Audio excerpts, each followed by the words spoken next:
Over $95 billion. That's not just a number on a screen.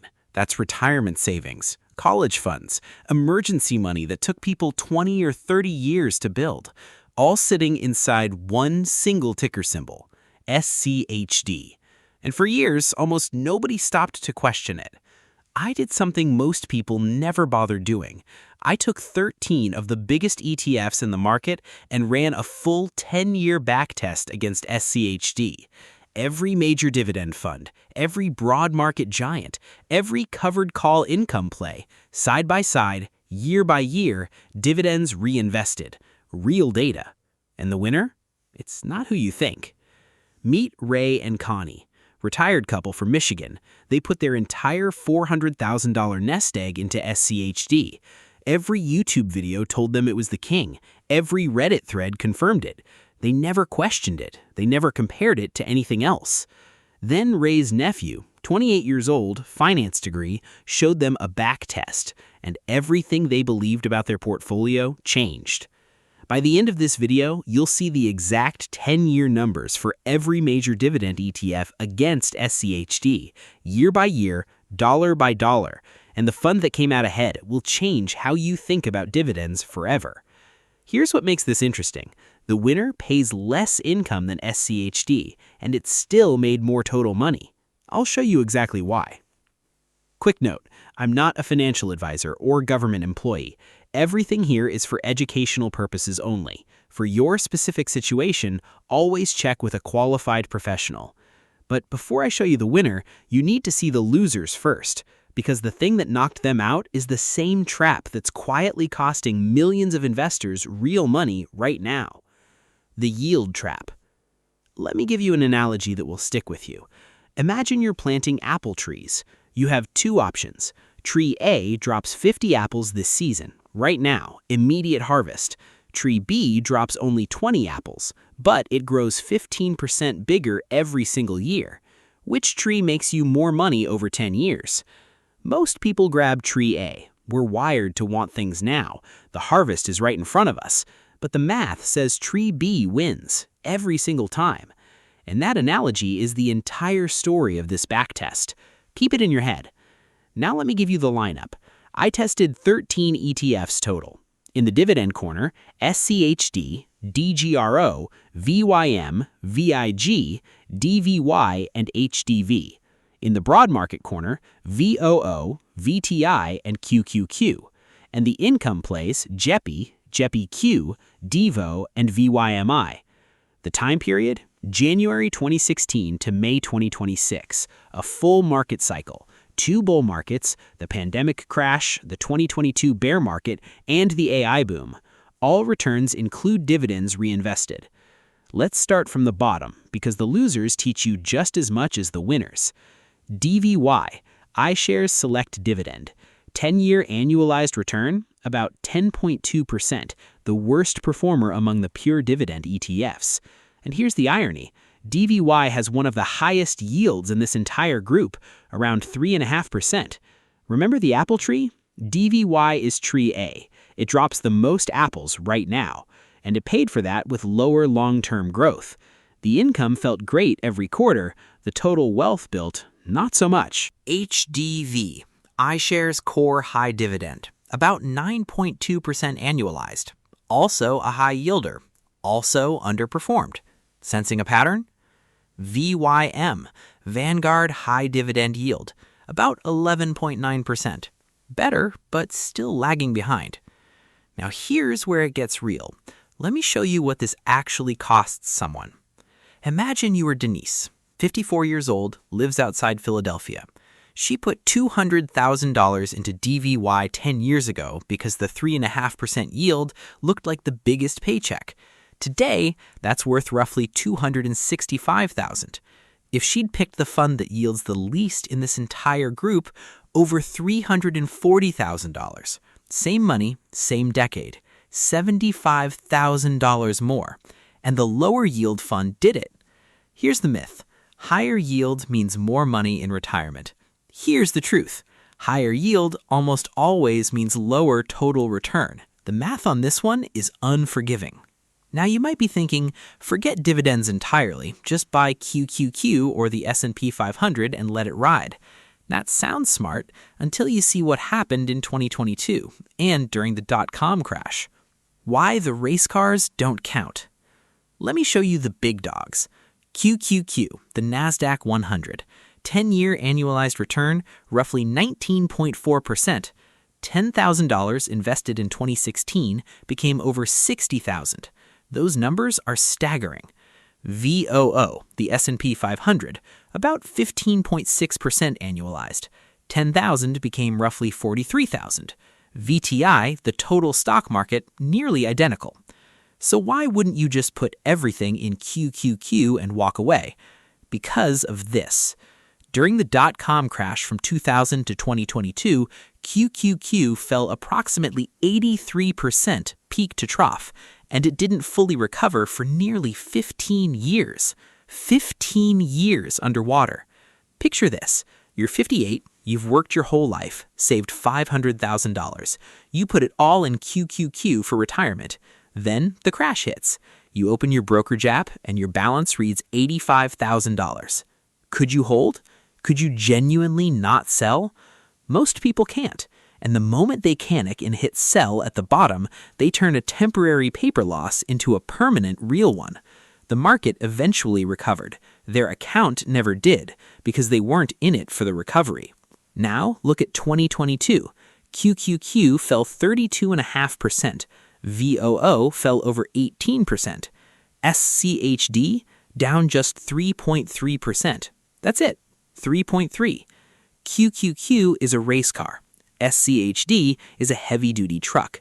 Declaring the race car superior because it's faster ignores the fact that you need to haul cargo reliably over long distances without breaking down. These are different sports. We're not here to find the fastest car. We're here to find the best dividend ETF. And in that race, after eliminating the yield traps and the broad market rockets, only two funds are still standing. SCHD, the People's Champion, and a fund that almost nobody talks about. Let me show you the year-by-year numbers because they tell a story the averages completely hide. The real king. The ETF that quietly beat SCHD for a decade is DGRO, the iShares Core Dividend Growth ETF. And here's what makes this so fascinating. DGRO yields about 2%. SCHD yields about 3.3%. The fund that paid you less income made you more total money. Let me walk you through it year by year. 2016, SCHD gained 16.4%, DGRO gained 15.2%. SCHD wins. 2017, SCHD up 20.9%, DGRO up 23%. DGRO wins. 2018, a down year. SCHD lost 5.6%, DGRO lost only 2.4%. DGRO wins. 2019, SCHD up 27.3%, DGRO up 29.9%. DGRO wins. 2020, the pandemic year. SCHD returned 15.1%, DGRO only 9.5%. SCHD wins.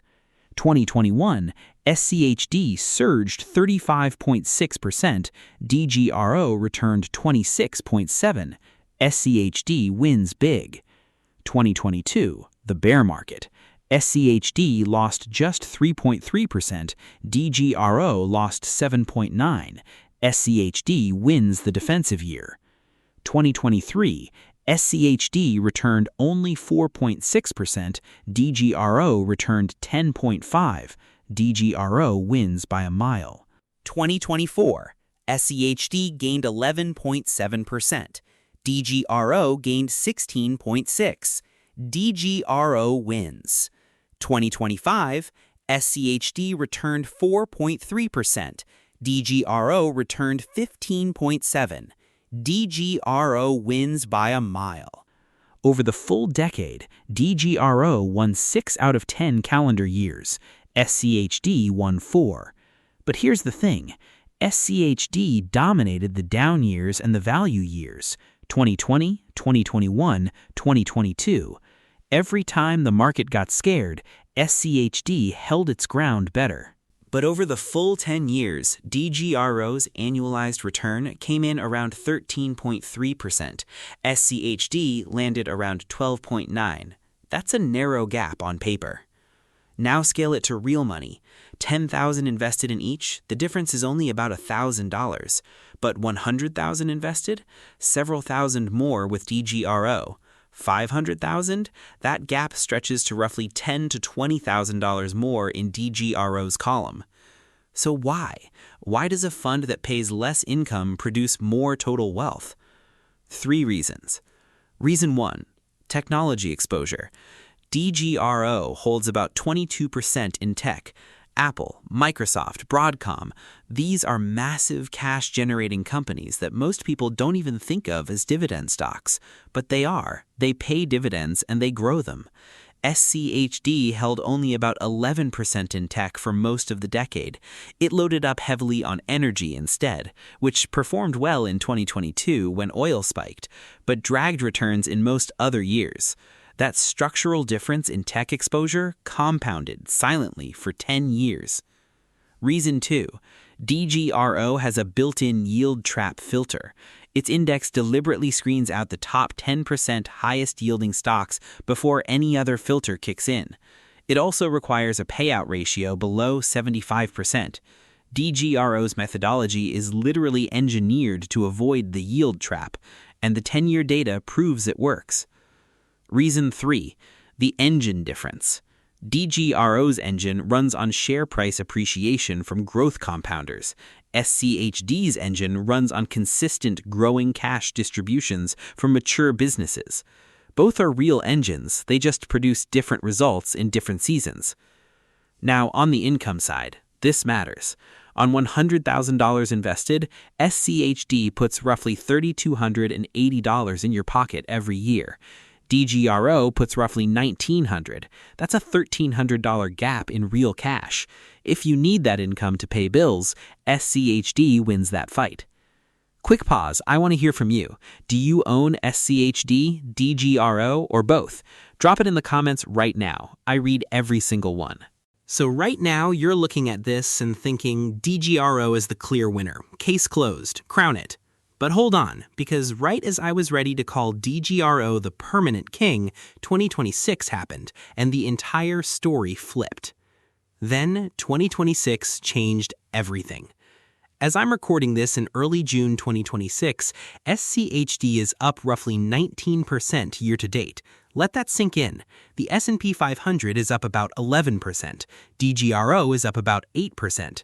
SCHD is crushing both of them. The most boring, predictable dividend ETF that the internet dismissed as just for retirees?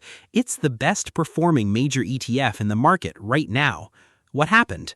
A massive rotation. After years of mega-cap tech and AI stocks dominating everything, investors started questioning the valuations.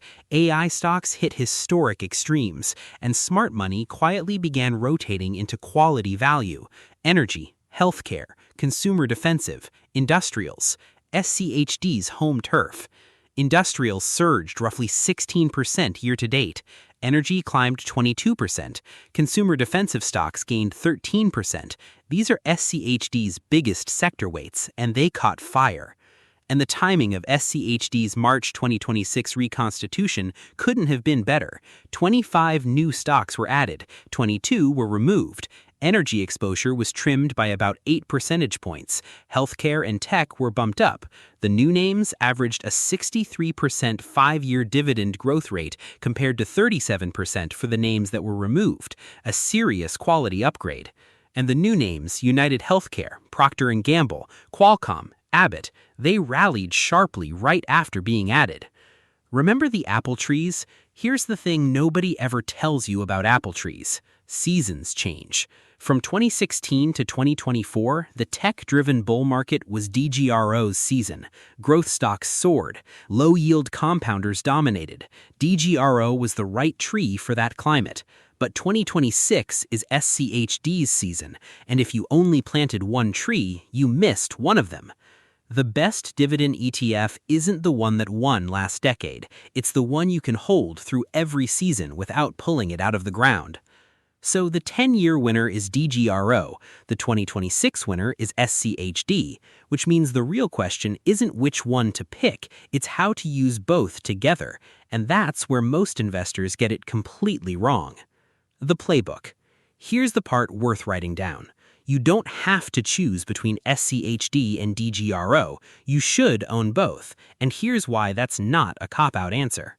These two funds have about a 0.8 correlation. That means when one zigs, the other often zags. Different sector engines, different methodologies, different strengths. Together, they cover more ground than either one alone. Here's how I'd think about the split depending on where you are in life.